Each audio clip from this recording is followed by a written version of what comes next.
All right, everyone, welcome back. Make sure to like and subscribe, and make sure to comment on this video. I'm going to talk about Georgia and Bama this whole video. You better have something to say about Georgia and Bama. But yeah, that's going to be the main focal point of the video today. Georgia and Bama coming up on Monday night. The NCAA National Championship, biggest game of the year. That's what we've been waiting all season for. Might also talk about the Cowboys game coming up tonight, as well as the NFL this weekend, and all the scenarios about the playoffs, but we'll see how much time we have because the main focus today is talking about Georgia and Bama. I also want to mention congrats to North Dakota State today, getting a 9th national championship in the FCS. Sad for Montana State. They worked really hard, and they were really big underdogs to get there. I don't think a lot of people expected the 8th seed Montana State Bobcats to be in the FCS championship this year, but they got there, and they got their gift for being there, and that's a loss to North Dakota State. That's what most teams get when they make the FCS championship. But yeah, the game tonight, or Monday night, Alabama and Georgia.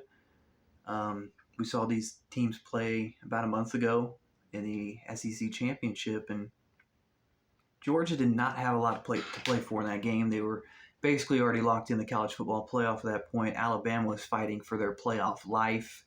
If they lost to Georgia, even by a point, they were going to be out of the playoff.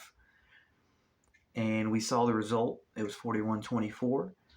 And the scoreboard would say that that's a blowout, but most of that game was very close. I think up until mid-fourth quarter, it may have been late third quarter, it was 31-24. Georgia was in that ball game despite the lack of motivation, which just tells you the talent difference, I think.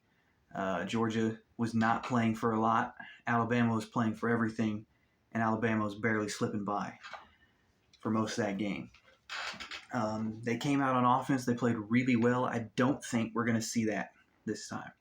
I think Alabama is going to get punched directly in the face by that Georgia defense. They're going to bring pressure, and they have the DBs to cover, especially without John Mechie. Alabama is going to be forced to feed Jamison Williams a lot of passes, and maybe they figured out something with Brian Robinson Jr., that he did go for 200 against Cincinnati. But I don't see it, especially against that defensive line. It's going to be on the Heisman winner, Bryce Young. And it's not going to be a good result, at least in the first half for Alabama. I think Georgia's going to come swinging. I think Stetson Bennett, despite being the biggest limitation for Georgia, I think JT Daniels is a way better quarterback. We saw last year, I was surprised Stetson Bennett got it. I get that he played well when JT Daniels was out, but he didn't play great. He played good with a very good roster around him. I think JT Daniels would have done the same thing and probably had a better passing attack. But Georgia was just so good this season that Stetson Bennett could hide around it, his lack of talent. I think it was a mistake to not put JT back in, but I understand it. He was playing well. You were undefeated. Don't make the change. I don't think it's going to cost him in this game, luckily. It costed him for sure in the SEC championship. Bennett could not keep up with Bryce Young. Bryce Young was throwing all over him. You can blame it on the lack of motivation, but I think Bennett is just – we saw it last year. He lost to Florida and Alabama for a reason, and he struggled against Cincinnati. He didn't play against Cincinnati, did he? No, he played in the second half. He got some playing time in that game. He did not impress me. JT Daniels impressed me.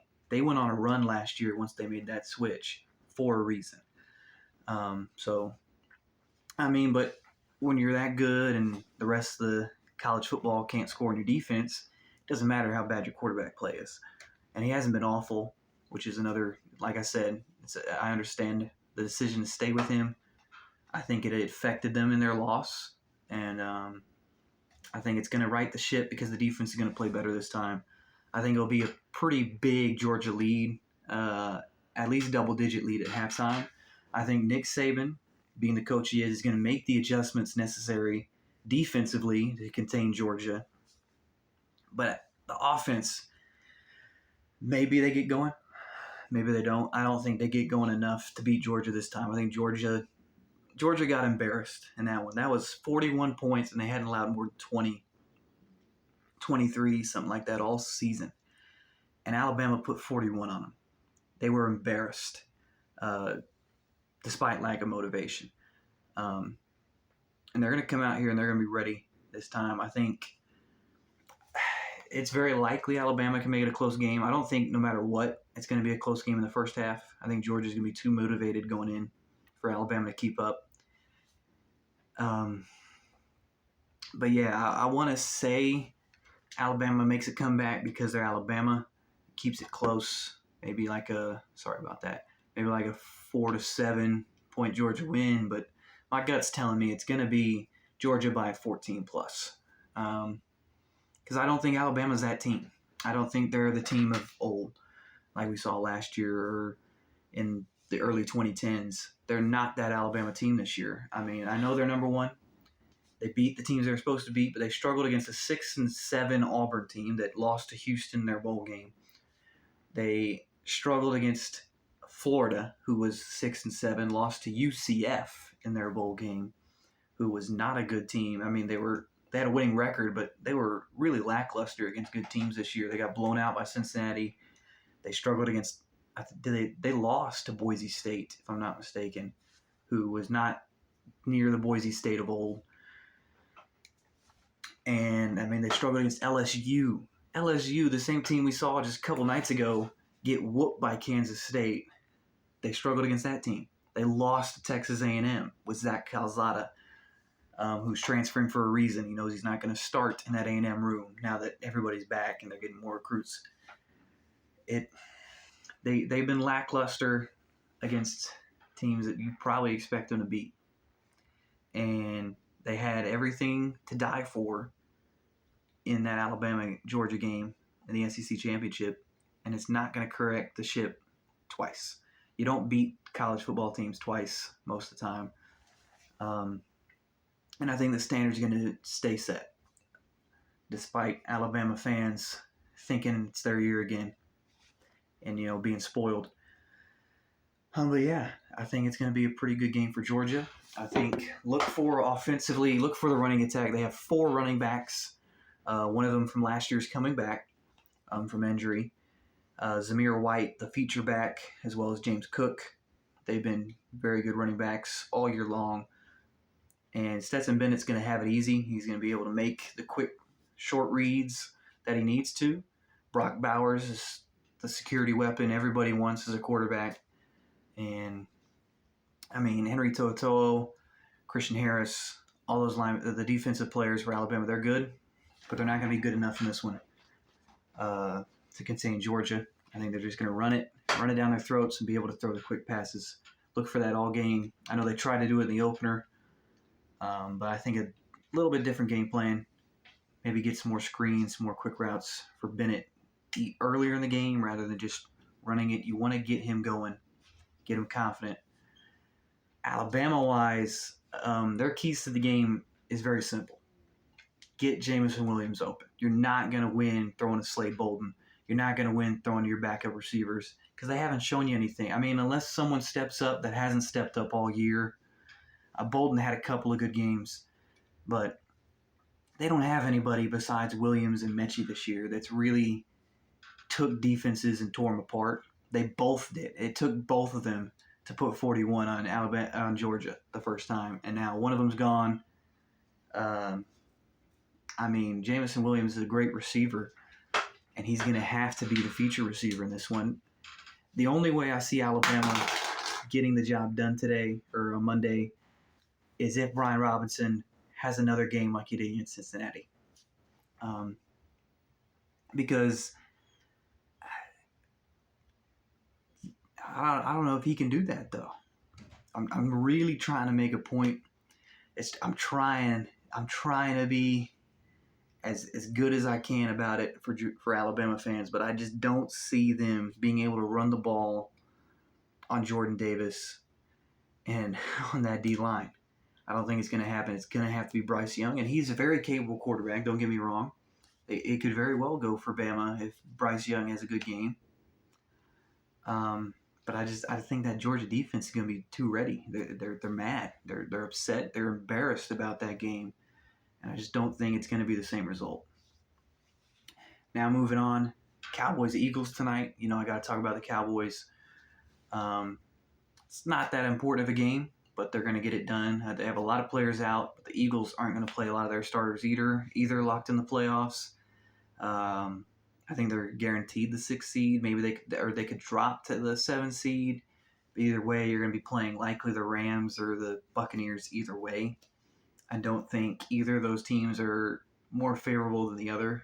Maybe Tampa Bay is an easier matchup for Philadelphia just because we've seen Tampa Bay struggle against not that good of teams this year. So in that case, if you're Philly, you might want to win the game if you want to play Bama or Tampa Bay. So that way you're the 6th seed. Because maybe Tampa Bay wins and LA loses. That could happen. You could have Philly as the 7th seed playing the 2 seed Buccaneers. Well, I don't think either is going to be that much of a difference just because I don't think Philadelphia's a good enough team to beat any of the NFC playoff teams. Even the Niners, the only team that could make the playoffs that Philly could beat is New Orleans, and the only chance they would play the Saints is if they both made it to the NFC Championship, which is not going to happen. But yeah, so going for that game tonight, look for Dak. Hopefully he gets in rhythm. I don't know if he's going to play the whole game. He might just play the first half, but he's playing for sure at least some of the game. Hopefully he can get in rhythm because he has been out of rhythm for a while now. It's been really embarrassing to watch, but at least the defense is going. And they're 5-0 against the division this year. You don't want to see them lose just because it's the last game and it doesn't matter. They still could get the 2 seed. It's very unlikely, though, that they even move up because the Rams have to lose to San Francisco, which is very possible. The Niners are a solid football team. They're playing for their playoff hopes. The Rams are really playing just to contain themselves as the 2 seed. And the Bucs would have to lose to the Carolina Panthers, which is not going to happen unless something really crazy happens on Sunday. The Bucs are not going to lose to Carolina, so the Cowboys are probably going to stay put at the 4 seed, playing against who's the 5 seed right now? The Cardinals. So they're going to get a rematch against the Cardinals more than likely, which is not looking good for Dallas. But nevertheless, tonight look for Dallas to get a pretty good win against Philadelphia, despite a lot of backups not being an important game. Other playoff scenarios we talked about: the Rams, the Buccaneers. I think San Francisco's got a good chance in that game against LA. If I was a betting man, I would say go with the Rams, though, playing at home. They're playing for something still. It's not a bye week yet for the Rams. Either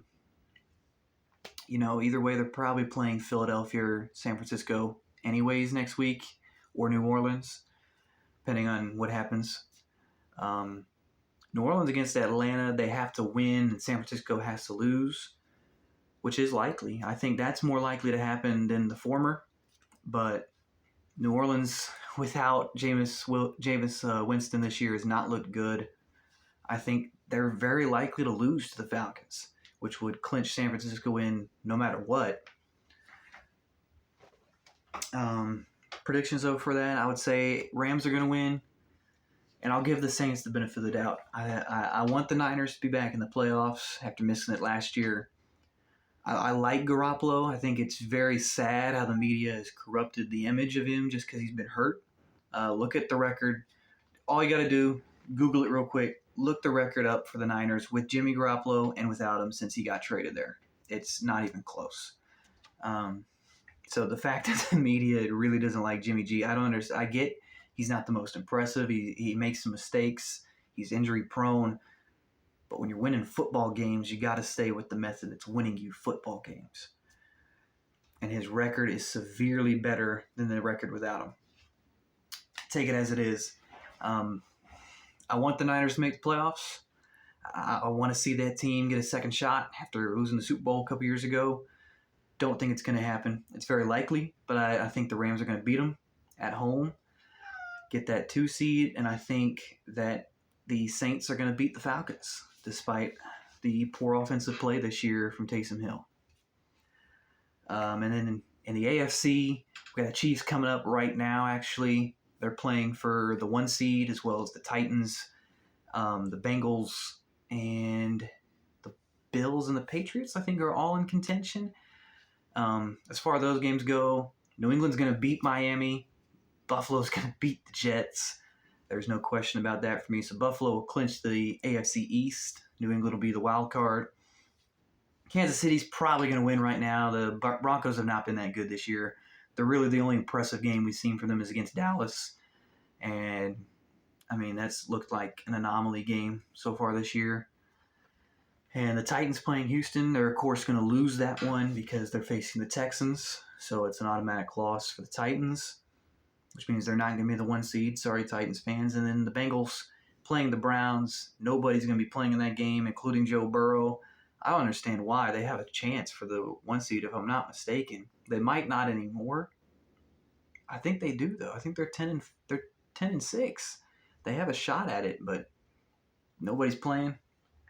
The Bengals will probably win that game. Actually, I don't know.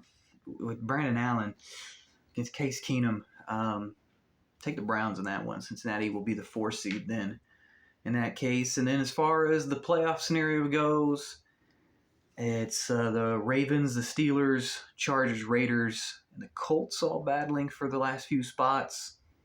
Ravens, Steelers are playing each other. Look for the Steelers to win that game, but not get in because the Colts are going to beat the Jaguars. Everybody's eliminated at that point. And it'll come down to the Chargers, Raiders for the last spot. Raiders are going to get it done on Sunday Night Football and enter the playoffs again for the first time since 2018, I want to say, that they were going to make the playoffs. Maybe it was 2019. It wasn't that long ago, but they got beat by the Texans. I remember that. Or that was 2016. Is that how long it's been for the Raiders to make the playoffs? Dang. It was the Bills in 2018 or 19. Dang. It's been a long time since the Raiders made the playoffs. Then they'll get it done, though, Sunday night. That's all for me for now. I may be back Monday to talk about the NFL weekend and then a little refresher on the Georgia-Bama game. But other than that, thanks for watching. Hope you liked it. Make sure to comment. Tell me what you think about Georgia-Bama. Who's going to win the NCAA National Championship this week? I'll see y'all around.